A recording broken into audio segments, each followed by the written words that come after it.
Cool. Welcome to Pebble, Colorado, the first podcast that I'm making. My name is Coyote Thunder, your boy. I'm running for governor, and we need to talk to people of Colorado to see what they like about Colorado and how we can make Colorado better for us. With me today, I have two professional Coloradans. I don't know what that means yet, but we'll figure it out together. Ryan. I don't know your last name. Anthony. I know your last name. Jonas. Yes. Anthony Chains. Ryan Lynch. Ryan Lynch. How dare you? Welcome. Thanks for having us, Coyote Thunder. I did not know if that was your screen name. That is my nom de guerre. Nice. I like it. I don't have one of those. Do you have one of those? Don't. Y'all need to step your game up. I don't know if I need to rebrand myself. It's not a rebranding. It's the nom de guerre. It's your name of war. It's what you call out when I, Coyote Thunder, on this banner, march forth and defeat the enemies before me. It separates it from Edgar, so that way I can be over here doing this other thing. That's fair. Right? Like that. Definitely. How you feeling today, Anthony? Good. Yeah. Took a fat ass nap earlier. Yeah, shame. The stereotypes continue. How dare you? Making me look bad. Nah, just mention it. It's always good to have a nap, right? You were talking about getting a nap. I love a nap. I can't remember the last time I had a nap, to be totally honest. Yeah, it's been a while. Kid will ruin that for you. Yeah, naps are few and far between. It's like he gets a nap in the car and I'm driving. Can't nap while I'm driving. It's frowned upon. I mean, you can, but you can only do it once. I could nap if we were traveling to and fro on like a subway or like a train. You know, that would be even better. So let's ask you this. What is one thing that you've noticed about Colorado that you very much dislike? Well, I have to drive everywhere. Yeah. That's kind of unfortunate.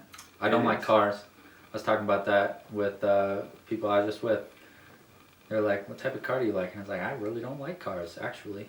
I wish that I didn't have to drive cars or take care of them or pay insurance on them or any of that. That'd be nice. Yeah. It's also the added stress, isn't it? Like, if something happens to your car, what am I going to do? Because do you have a backup? Kinda. Yeah. Kind of. Yeah. Well, I mean, I have one or another car, but I mean, it's just two people, two adults. You each need a car in general. But then wouldn't each of you also need a backup? Because if you end up going down to one car. I mean, you just have to coordinate then. You'd have to figure out between you who's gonna drive where and when.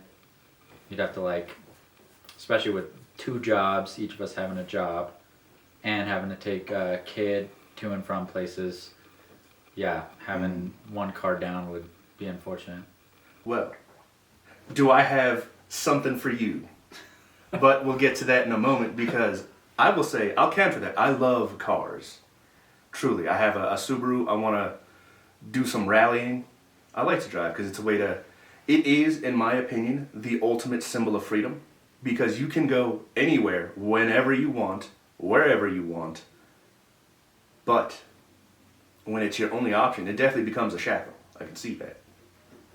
And how about you, Anthony? What do you feel about specifically getting around? How does the state feel in your ability to move?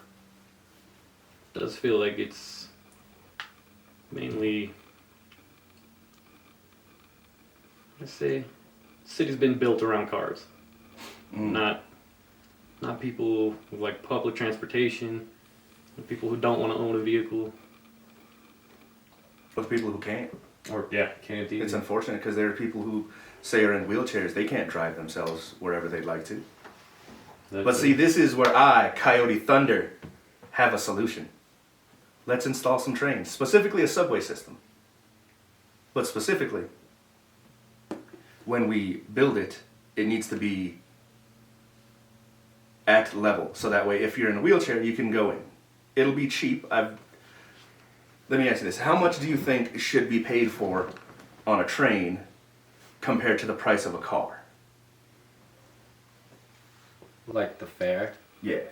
Like over the course of a year, like how much do you usually spend, would you say, in a month on gas? Plus insurance, plus possible maintenance. I mean, it's probably like a grand total on everything from like insurance to gas to maintenance to all that kind of stuff per month. Per month. Damn. I mean, if you think about everything that goes into it, Yeah. you're paying at least That's $150 in gas a month if you're driving 2 vehicles for 2 people. If you're driving 1 car, it's probably less than that, like $500 a month. Yeah. But in either case, it's like there are other alternatives. I mean, public transportation would be nice, but like innovations in autonomous vehicles is kind of cool, where you could have like a car sharing program where you have like massive lots of self-driving vehicles where you just like pay like a subscription or something like that. Mm-hmm. And it's like algorithmic based, where you have like a scheduling system in your phone or like an app, and you write down your schedule of when you need to go from one place to another, and then the car drives to you, picks you up, takes you where you need to go, and then goes back to the lot. So like, because most cars are just sitting in someone's front yard or in their driveway for most of the time of the car being... Or even if you go to work, it's sitting in the parking lot. Exactly. So instead of that, it'd be better if all these cars didn't have to sit in parking lots, which is a waste of space, and you just have one big lot of car that's like centrally located, and you'd have them like periodically spaced and planned throughout a city. And then there'd be like peak times where you're planning like carpools or whatever. Like you pay more for like you want a private car to come pick you up. You don't want to ride with other people. You'd be paying more on your subscription or something like that. Yeah. Or if you're okay with carpooling in the morning, which helps alleviate like the peak times, people all going to work at the same time or leaving work at the same time, you pay less in your subscription. Hopefully it would end up costing less than like the total cost of private car ownership. I mean, as an alternative to like trying to put in and plan the infrastructure around an entire public transportation system that's like citywide and thorough, you could have like a public transportation mix where it's like you have city to city transportation that's public, and at each of those cities, when you get there, there's like these huge lots of these self-driving cars that can take you from the main stations. Just an idea. That is very interesting. I would want to ask then, would that really help the situation with those cars? Because let's defer to Anthony for a moment. You recently went to Japan. What would you say you noticed about Japan? Not necessarily just the transportation, because that's a part of it. Everything is interconnected, right?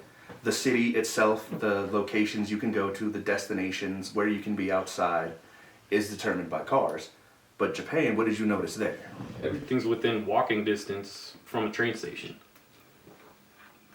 Well, expand on that. Come on, man. Like, walk me through your the time that you were there. Like, you got off the plane. Yeah. What greeted you? What did you see in the city? Did you see, and contrast that with what you see here in Colorado Springs? Well, better infrastructure for sure. Everything's like, how would I put it? Leveled rather than, or no, stacked rather than just on a level. They build up and down, not just on a plane. Well, there's less parking spots or parking lots, right? Yeah, that's So things could be closer together. Nope. So that's like, Since everything's within walking distance from a train station. Literally every airport there has a train station too. So, I'm understanding this as, because listening to you both, right? You're talking about how it is for the people, but you've not really talked about the people themselves out in the world. Like, for example, how often have you seen someone walking from, say, one place to another? I see people walking every day. But how often? Like, how many versus how many you saw in Japan? I All over the place. Yeah, and we're in like a unique city too. and the fact that we have like the most per capita, we have the most square footage per capita. Our urban sprawl is really intense here. Like we have the most space per person of I think any city in the U.S. I could be wrong on that, but part of it's like Colorado Springs building code. You can only build so high because Preservation of the view of the mountain. exactly. So you have that weird geographical thing to combat where some people would have to start giving up if you want to build up to be more like Japan. Yeah. So we'd Could have build to downward too. we'd have to alter then the zoning laws to first then be able to alter the transportation. So why don't we rebuild Colorado? Think of it like this, right? Instead of trying to find a solution to what it is, because at this point we're here. This is now our established home, right? So why don't we rebuild it for us, right? Move it away from cars. But I'm not talking about like temporary build. I mean, we should build with the idea for these buildings to last forever. Because we can use stone. Stone is abundant. We have plenty of redwood, plenty of old European cities like Italy. They have the Colosseum that has been standing for 2,000 years. Why can't we rebuild that here? It's true. Yeah, I mean, building materials, that's interesting way to... Yeah, you're talking about like a long-term, almost legislating like a building code. It's like you got to Basically use what- a certain type of materials in order to be able to build, you Yes. know? But then building costs go up when you start using stone versus like stick builds and things like that. I mean, I'm not an expert on construction stuff in terms of like what it costs to build a house out of stone versus out of like wood and lumber and stuff, but I imagine that there's a barrier for or a reason why they're not using that. But then again, you have like energy efficiency problems that come with stick build stuff where in the long run would it save us money as a society and energy usage if we built things more energy efficient or like thermally efficient where we're not losing so much or using so much energy to heat and cool houses, stuff like that. I don't think that they build a lot. I mean, there's like a standard that they are building to, but it could be more stringent. Oh no, I truly believe that standard is terrible. It's garbage created by corporations to try and maximize profits, because that's even what you brought up, is the cost. Why should the cost prevent us? Because remember, I am Colorado, you are Colorado, and we're supposed to govern each other. So should we not build for us? Why does the corporation matter? Somebody's got to build it. Us. The state. Like, you know what happened with Paris, right? Napoleon saw that Paris, France was a slums. It was the dump, right? Admittingly, the way he did it, he just kind of blew it up. But then rebuilt it. Yeah, he did cannon fire on it, I think. Some crazy stuff was going on like places that people didn't want to leave. Because they were like, oh, this is my home. Which, I get it. But if we at least implement the now legislation requiring that for future builds. Was that eminent domain? Yes. No idea. Eminent domain's like when they when you want to build a highway through a certain place and it goes through someone's property, they have to offer you, the government has to offer you basically fair market value to pay for your property. That way they can take it out and relocate you. But that causes like massive issues with people that are like, my family's been here for like 3 generations or 4 generations. True. But if we make that legislative change, then this means that they now can build when they decide to rebuild. If not, they can keep that home as it is. Sure, there will be then little pockets of places that don't have it, but I truly think that it would be better, and again, us as the state, right? I'm not talking communism. I'm talking like we work together to get the materials to then get the crafters, because I think that we should focus on craftsmanship, self-sufficiency, manufacturing within Colorado, right? So we should have those crafters build these homes that will last forever. Because then it could be like this, like condos, for example, right? You could go purchase the condo. You might have to pay a little bit for like maintenance, but remember, you own where you are, and you're just maintaining it through like a not timeshare. What's the thing called? Like a board of directors of neighbors that all own the house, the building, the apartment, right? So if you do that, Collective ownership. Collective ownership, that's the word. Thank you. We could collectively own Colorado together because that's who we are. We're all the citizens of Colorado. It's not just the land. And if we make it better, wouldn't that not be better for the children who can then buy it later on? Who can then move in and start their own families? Your children wouldn't have to worry about being priced out because we already absorbed that full price and are locking it in place. Yeah. So let me ask this, both of you. Why should a home value go up? Scarcity. Okay. I don't think it should. The older the property, the more shit to maintain. The more nickel and dime you get because you got to, wires, rotted wood. Yep. Well, and the devaluation of the dollar too, like from an economic standpoint, that's why things go up. That's why assets, hard assets, over time increase in value is the devaluation of the dollar. Since like 1913, the dollar is like 99% less valuable than it was. We need to go back to the gold standard. Admittingly, we'd have to delete all the fake money on Wall Street, but Wall Street is my enemy. I'm looking at you, Wall Street. You are my enemy. You'll try and assassinate me and slander my name, but it won't work. No weapon forged by man can take me. Hey, either they do it, either they murder me and then talk shit, and I'm going to be live streaming 24/7, so that way you'll see when it happens, and then you'll know, hey, guess what? Not only are they will they murder me, trying to take back the stuff and give it to you, who live here, while they're off somewhere in, Malta or, what's that other one? The one in France.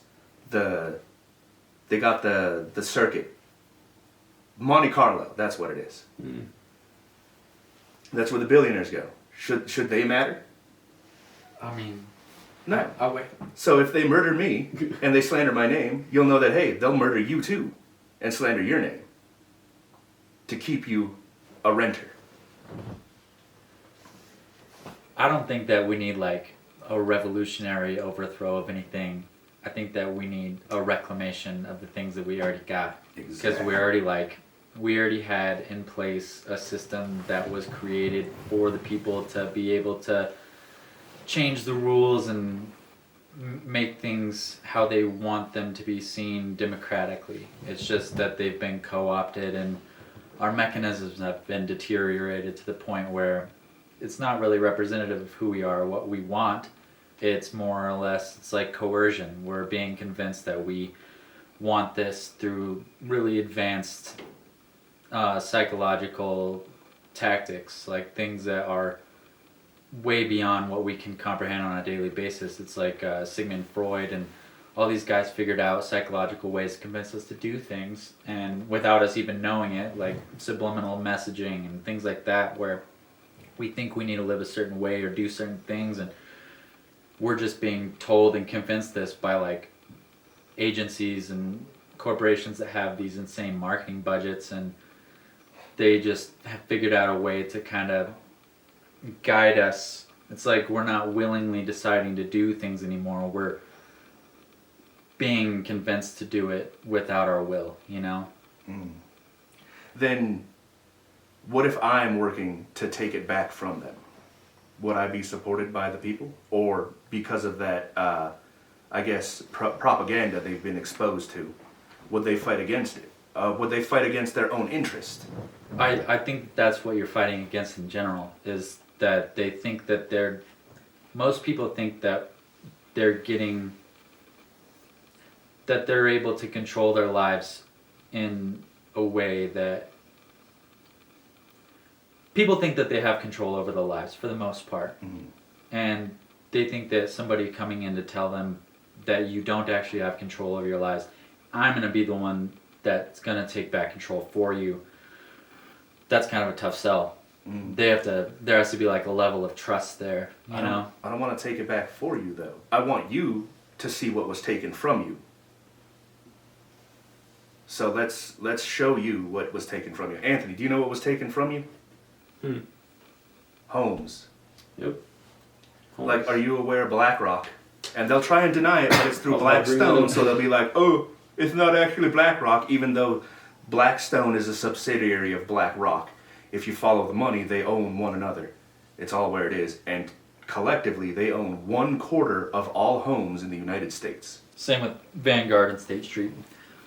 They all own each Vanguard other. is they're like the big three that they own each other, and then they own like institutionally own all the residences, or a lot, like a huge portion of residences. And I'm simply enough saying that we should take that away from them.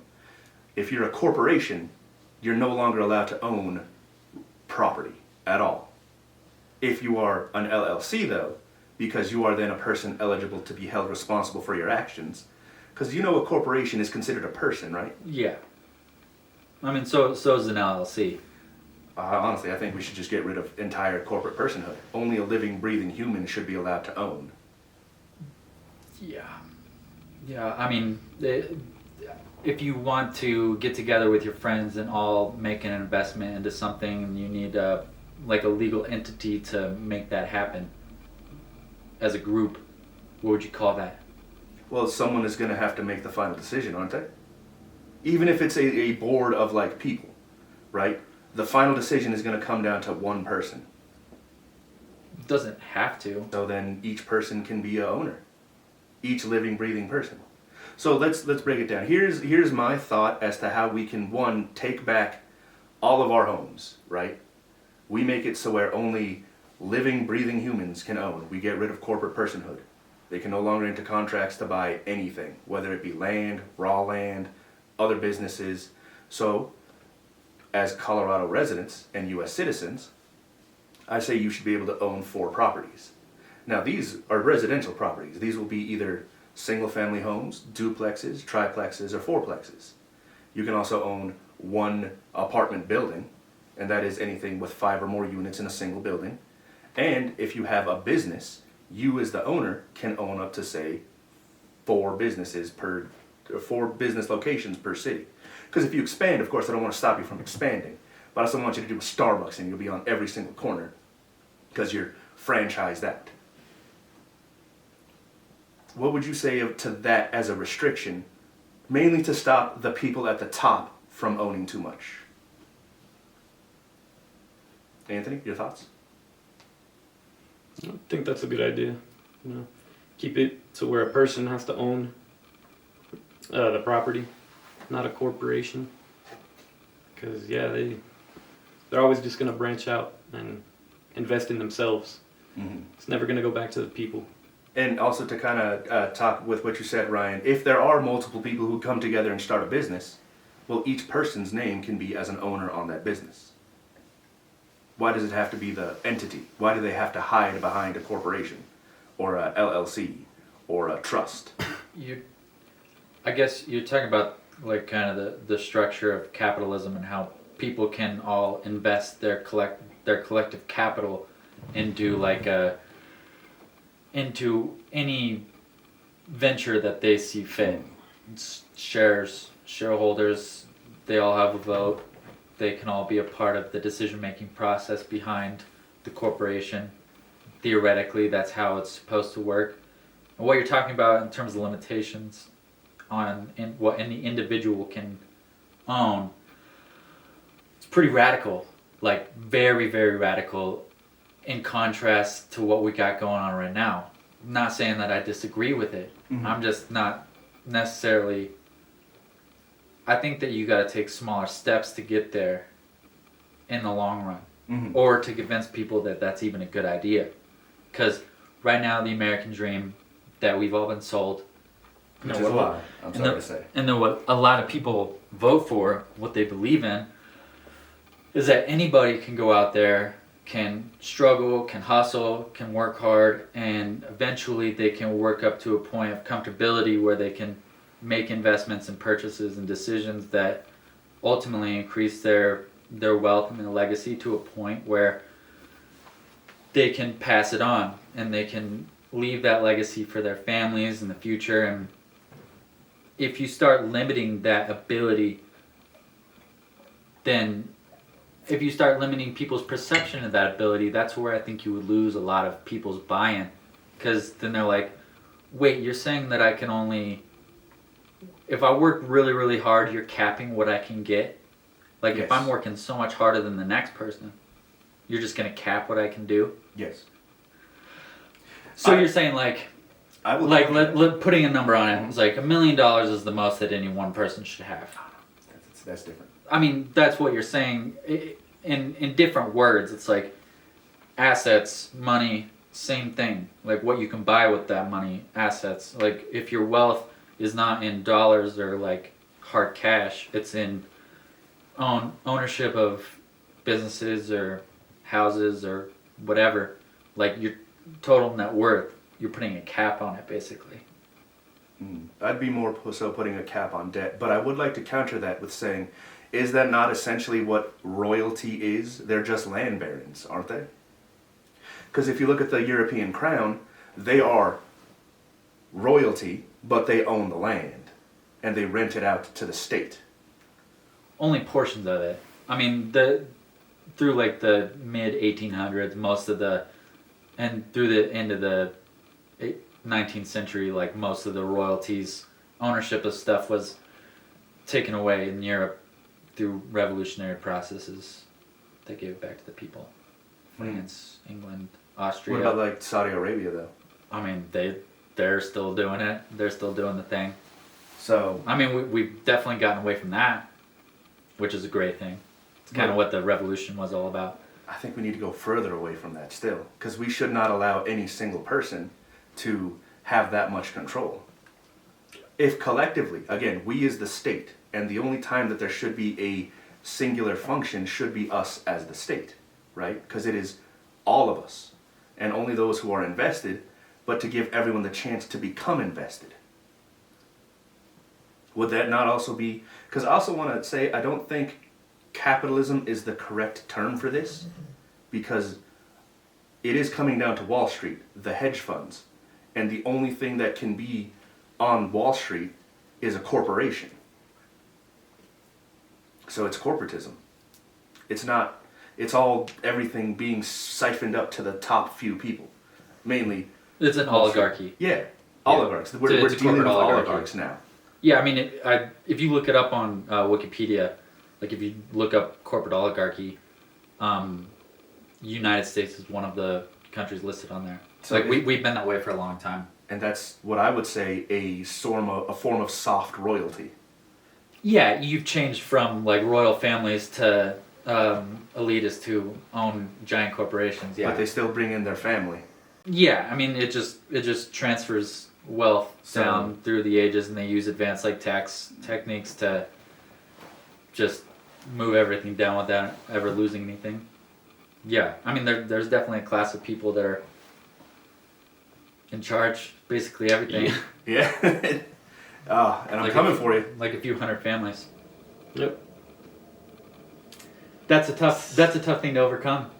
I mean, they've got the ability to go out and hire like black ops mercenaries to come into your house and take you out and make it look like suicide. So that's pretty intense. Hey, I got a solution to that as well. Guess what it is? So, hear me out though. Hear Live me out. stream your whole life. They can't get you. Oh no, that's what I'm gonna do for my Sleeping entire stream. campaign structure. No one's gonna get the drop on me, or if you do, you're gonna know who did it because these are the only people I'm after. But I think that there's a big thing people are forgetting about the Second Amendment.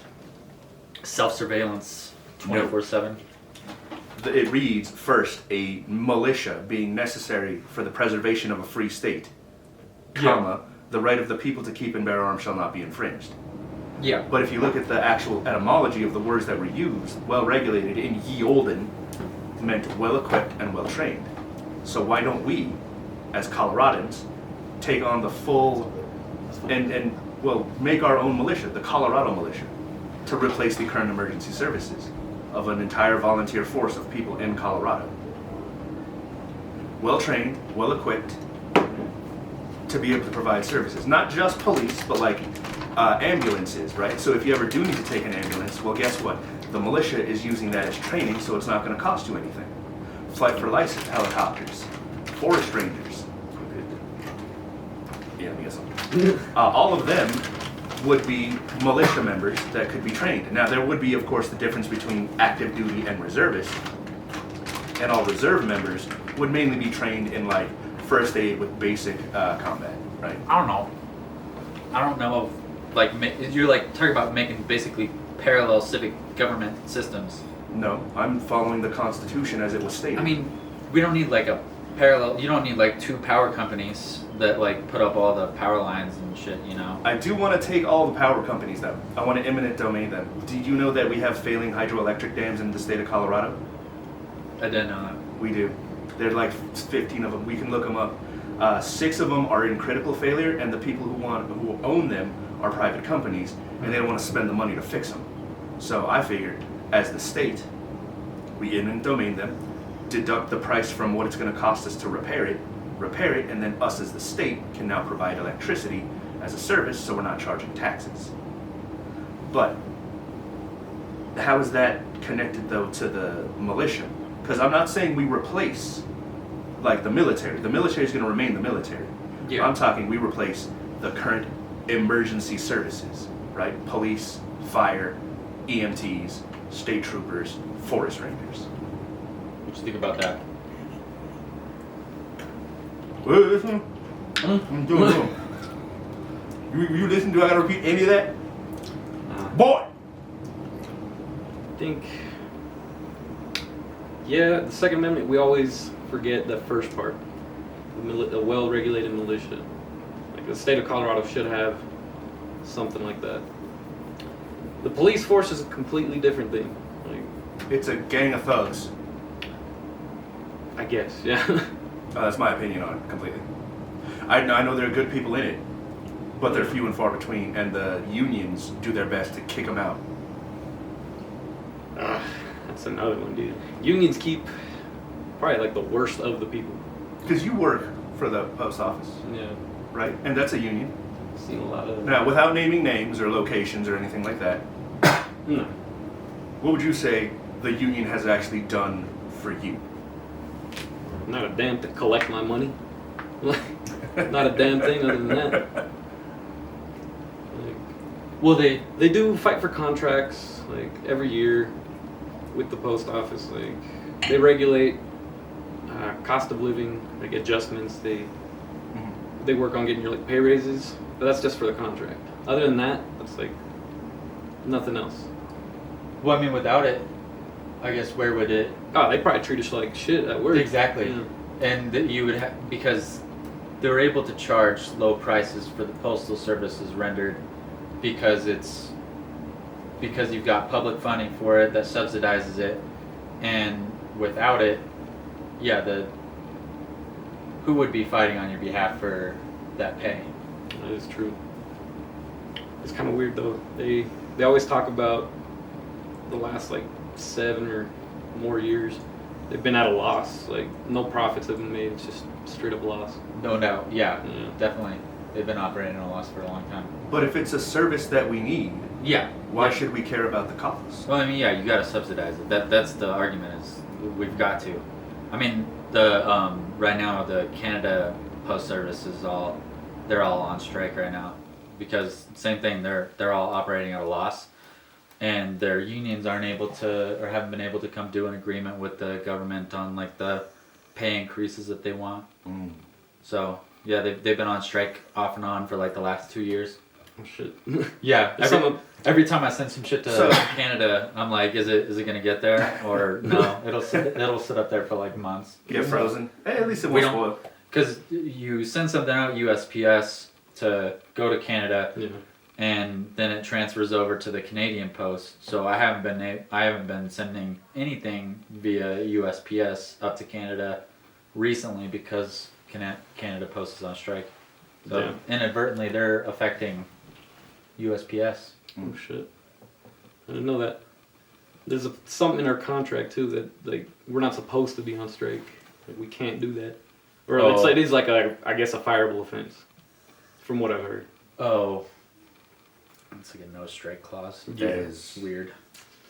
That's pretty terrible. Yeah. It's like Starbucks. All those guys were trying to unionize. Oh, yeah. I don't know if that ended up working. I don't think it will. It's a corporation. Corporations don't care. Nope. But I will say I do agree that the unions do have their places. And for the post office, I can see it. But why should the union be associated with police or teachers? It's same deal. They're like, they got to be able to collectively negotiate. The union is just a collective negotiation tactic. It's just a way to. It's like a government within a company. It's like you're all voting on people to represent you to fight for your rights on your behalf, and you give them a small amount of money to you pay tax to get this service done on your behalf, which is fighting for your pay increases and represent like any benefits. And that all comes out to the cost of living, though, doesn't it? What if we bring the cost of living down? Could the union then be dissolved? I don't know. I mean, you'd always have forces that are in opposition. It's like at the end of the day, what's the motivation for anybody to do anything? Currently, survival. I mean, it always been survival? It's just the means of that survival is always changing. It's like you're putting your faith in... Not always. In like 3000 BC, you're putting your faith in like a chieftain that can lead your army to success, and then... But that's for a fight for resources like water or land or animals. Yeah, I mean, it's just it's just more abstracted now. It's like more steps. And I believe that through those steps, they have basically forced through things that shouldn't be a part of it. Like for the unions, It honestly, the game. Yeah, they made the game so they can. Yeah. And we need to dismantle their game. They're not playing chess. They made the board. Yeah. So we're gonna make our own board. Then replace it. And to do that, I mean, we do need a price cap and limit property ownership.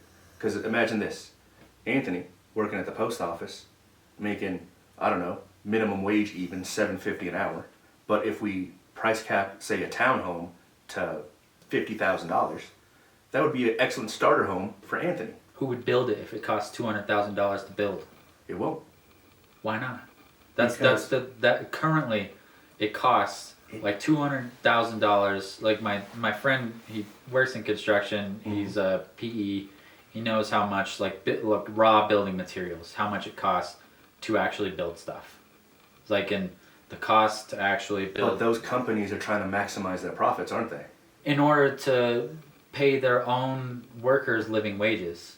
It's like, are they though? I mean, yeah, at a certain point you're working your way up to the people that control capital, and they're the ones that are siphoning off all this money. But if you're looking at like a small construction company that they go out and buy lumber from another company that's Colorado based, and that's all they do is they go buy and they go actual log the trees, cut the lumber, sell it. Like those people that do that, they've got to make a certain amount of money in order to survive, just like everybody else. So they got to sell the wood for a certain amount of money. That's not changing. That's a hard fixed cost. So the cost of living. Because you said survival, right? They got to be able to afford food, a place to live, work. Yeah, if you could just do like a hard reset of all the costs and say everything needs to go down by 90%, then the dollar's value goes through the roof, and our exchange rate with all these other countries is put out of whack, and then all the loans and all the things that we got on like a massive economic scale with all these companies, it just gets real crazy real fast if you start saying we're gonna like hard adjust the cost of goods in general, or the cost of living, or like electricity or gas, all this other stuff. It's all tied to the exchange rate of value between not only us and what our dollar's worth, but other countries. Like the whole system's based on the... I kind of don't care about the rest of the world. They can be disconnected from us. The U.S. has plenty to do what they need. Like, I'll even happily support novel farming practices, But why should we subsidize the world? We're not. We owe the world, we owe a lot of countries a lot of money.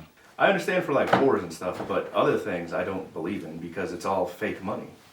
So the moment they took us off the gold standard into this fiat currency, every dollar beyond then has been fake.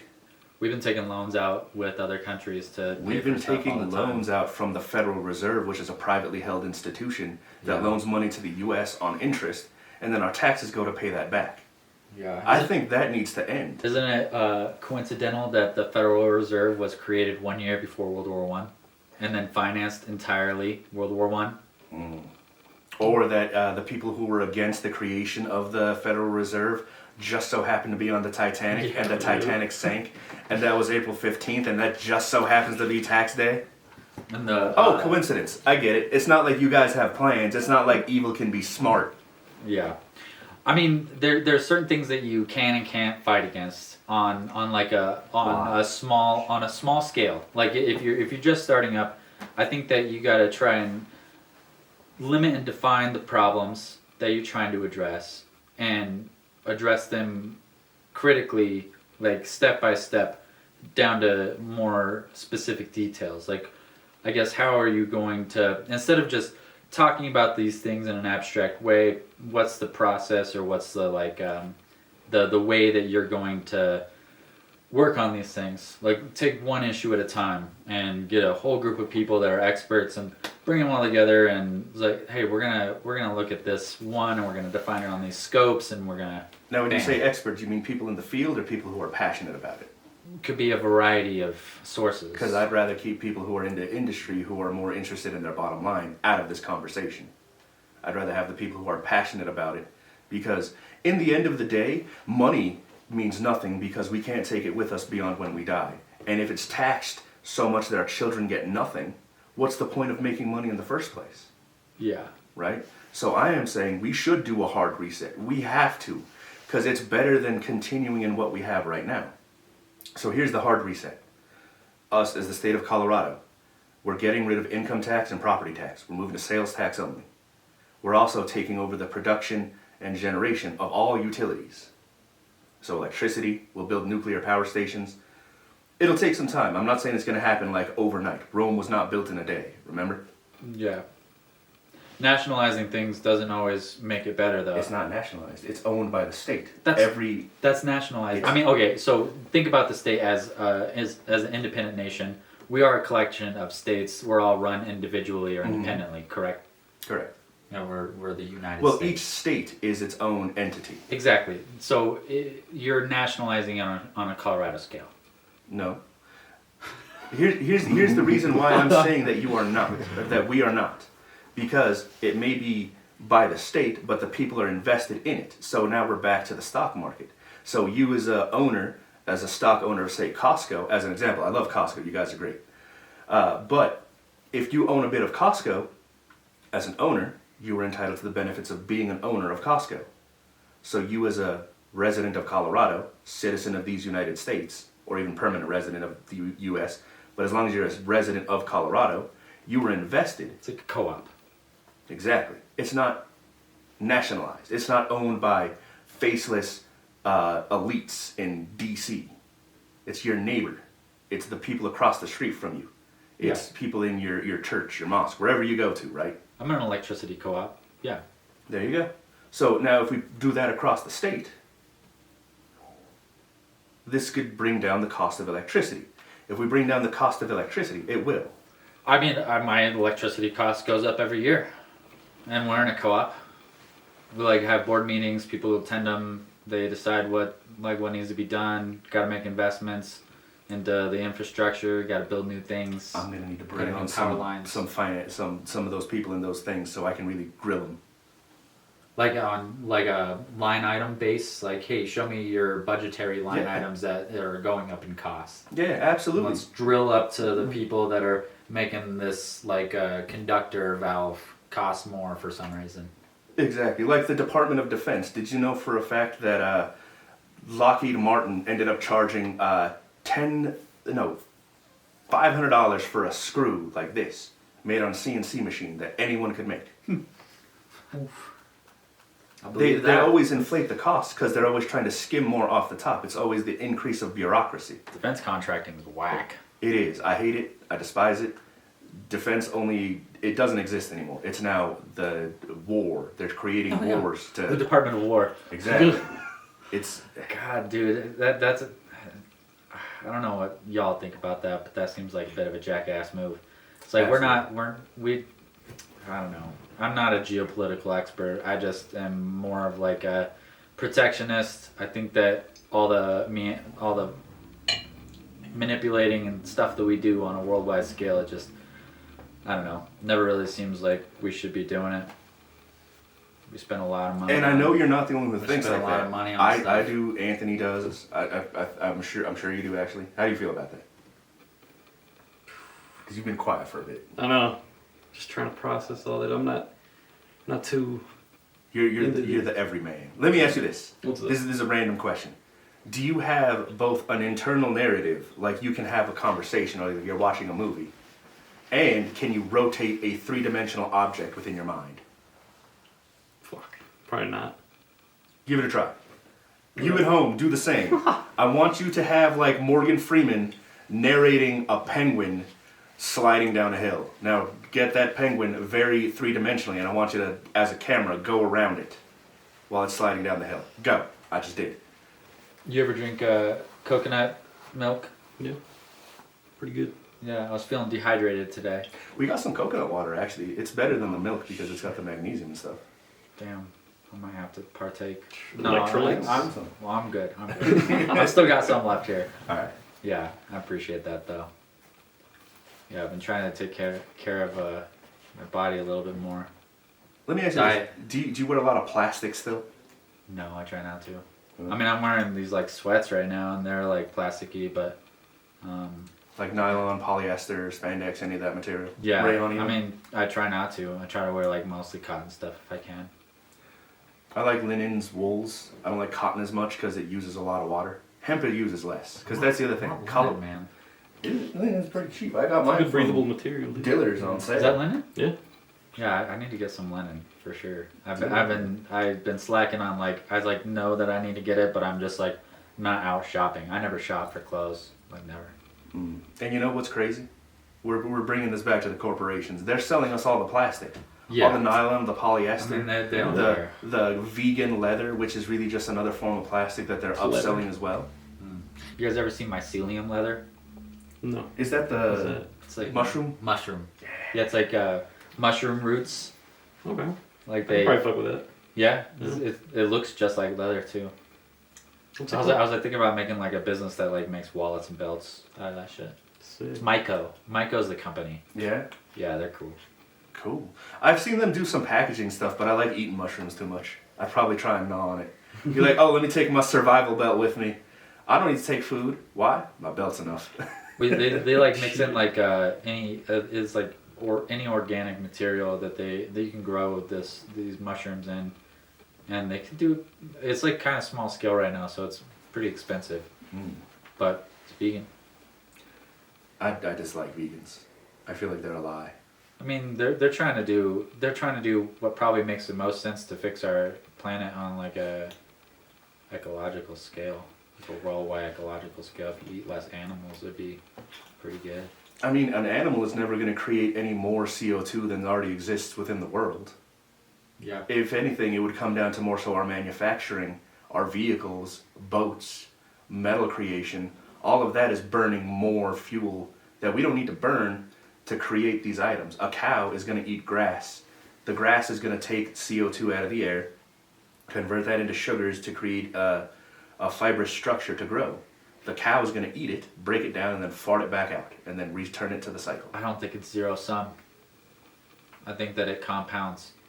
I don't know for sure, but I think that you're talking about like one system that is all like it exchanges evenly, you know, and it's always changing in and out without Well, it's not like gonna be increasing or decreasing. But there's been different periods of time on our planet where like algae in the oceans like 300 million years ago basically had a massive extinction event that killed 80% of ocean life just like a weird algae that came out of nowhere, and it was like caused because there was too much CO2 or some sort of. I was like watching this documentary with Jackson that was like taking us through the whole history of the evolution of life, and it was like this was the second mass extinction, and it was just some weird algae that fucked up the whole ocean because the ocean got too hot. But what happened before to cause that increase in the CO2? Because that's kind of what we have to look at now, because it's not just a single incident. Sure, that algae came out of nowhere, but what was the catalyst that caused it? Why don't we ask that? What did it say? I think it was like the right? increase of pollen, and then like pollen was like leaking on into the ocean, and then like I don't remember what it was exactly. All I know is that like weird stuff can happen that just like or like is like a trigger point, and you just gotta be careful for it. And one thing that I guess to me it makes sense is that the efficiency of feeding a cow a certain amount of, like, say you take 10 acres of farmland and you can grow a certain amount of protein or a certain number of calories on that farmland. Like, say it's 1,000 calories. Calories don't matter. Whatever. Okay, so nutrients. So nutrient. You have a nutrient-rich 10 acres of farmland, and you can feed 10 people on that. Mm-hmm. Or you can feed one cow. The percentage, the inefficiency percentage is like 90% for the total amount of nutrients that you get out of a cow from using the same amount of farmland to just feed people directly. There's like a massive efficiency loss if you just grow stuff to feed humans directly versus growing stuff to feed a cow to feed humans. There's like it's like a mathematical inefficiency. It's like, look it up if you want. No, I believe you, I do, but all of those studies and all of those, I believe, have too narrow of a scope. Because sure, I understand what you're saying, that is in fact a reality if we have a limited section of land, which while all Earth is limited, cows don't eat what we would eat. So areas where we could farm would not necessarily hold the grass that the cows would eat. What do you think we feed cows right now? Right now they're fed corn, which is terrible for them. Yeah. Because they're on feedlots. And the area in the farmland that we grow corn, don't you think we could grow food for us specifically instead? Like yeah, legumes? but the corporations won't allow it. Monsanto won't allow that to happen. They got all So this it's still weird stuff going corporations. on. Y'all are fucking everything. Yeah, but it's not vegans. No, but vegans are pushing the message of Monsanto. Stop eating beef. The World Economic Forum even wants people to stop eating beef. I mean, I like meat. I do too. It's more nutritionally dense than plants. It has heme iron, which is more absorbable into the body, right? It's got the entire gambit of nutrients, because I've done it and I've told Anthony to do it as well. And he's seen me do it behind the camera there. But I've eaten nothing but steak for an entire year. And maybe some eggs every now and again, right? But when I went to the doctor and had my levels and everything checked, I came out perfect. Maybe just a tiny little bit high in cholesterol, but that's because I wasn't exercising as much as I should have. Cholesterol is not always bad. So, our brains are made of cholesterol, you know? But at that point, if that is considered, or is truly something that you can survive on and thrive on, because I've done that. I've healed a lot of stuff that was wrong with me from just fasting and eating only steak. Yeah, carnivore diet's interesting. I mean, there's all these diets that are all over the world that are always shifting and evolving and interesting to study, and people have different varying results health-wise. Like, what do they eat a lot in Japan? A lot of rice, Sweet potatoes, yams. yams. So like probably a lot of beans, legumes. Yeah. They're pretty healthy over there. Yeah, I like it. How many people have diseases compared to the... So, when people say that a lot of people are very healthy, I don't think that to be exactly the case, because it doesn't look at the actual overall health. How many people are dying of diseases in Japan compared to the people who live longer? Dude, Those are studies we don't know. I think they're killing the game, dude. Japan, they're like crazy. so healthy, it's ridiculous, man. They also don't. But they have walkable. They walk everywhere. They walk everywhere. Where do we walk? Fucking nowhere. From here to my car, and then from my car to wherever. I think their farming tactics are different. They don't use like pesticides and all that shit in there. I mean, they're already polluted enough with China right beside them. Yeah. Like all of the smog that you can see in California actually comes from China. Oof. It's terrible, and it's still coming down to the corporations. Is that true? Yeah, you can look it up. It's not just from like LA city traffic. No, it's over the ocean. All right. Well, think about it like this: where's all of that smoke and coal that they're burning? Where's all that gonna go? Is it just gonna stay in a little pile right there? Is it? It's too heavy to get to the very top because, as you know, the higher up, because Colorado, you go high enough and there's not enough atmospheric pressure to hold it here. Just oxygen, and CO2 is heavier than oxygen. I see smog in Denver sometimes. Yeah. I don't know. It's a long ways for pollution to travel. It's a long ways. But pollution Pacific travels Ocean's a long way. massive. I don't know.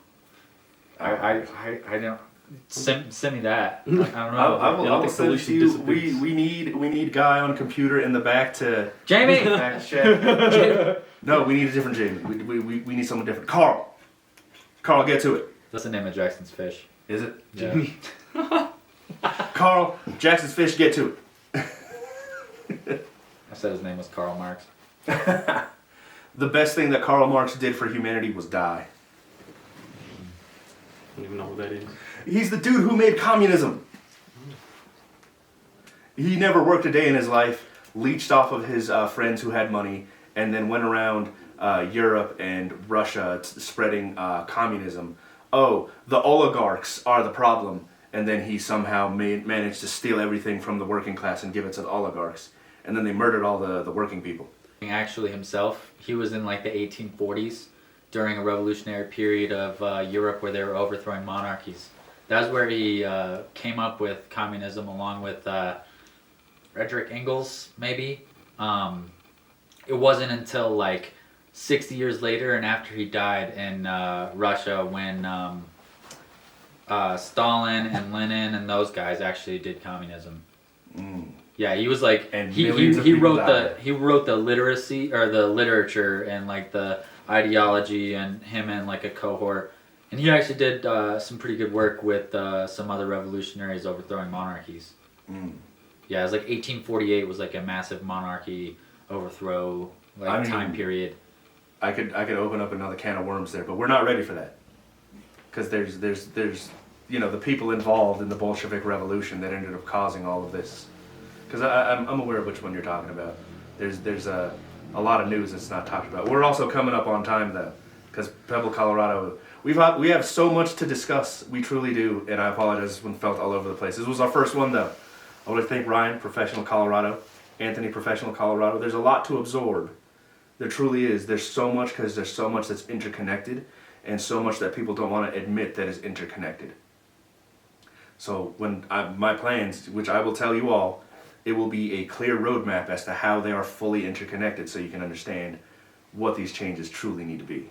Which I think that this is definitely eye-opening as to my own lacking in delivering my message, which I thank you. I really do. And also, I mean, if I could get a mushroom belt and eat it when I'm locked in the forest for like 4 days, hell yeah, I'm down for that.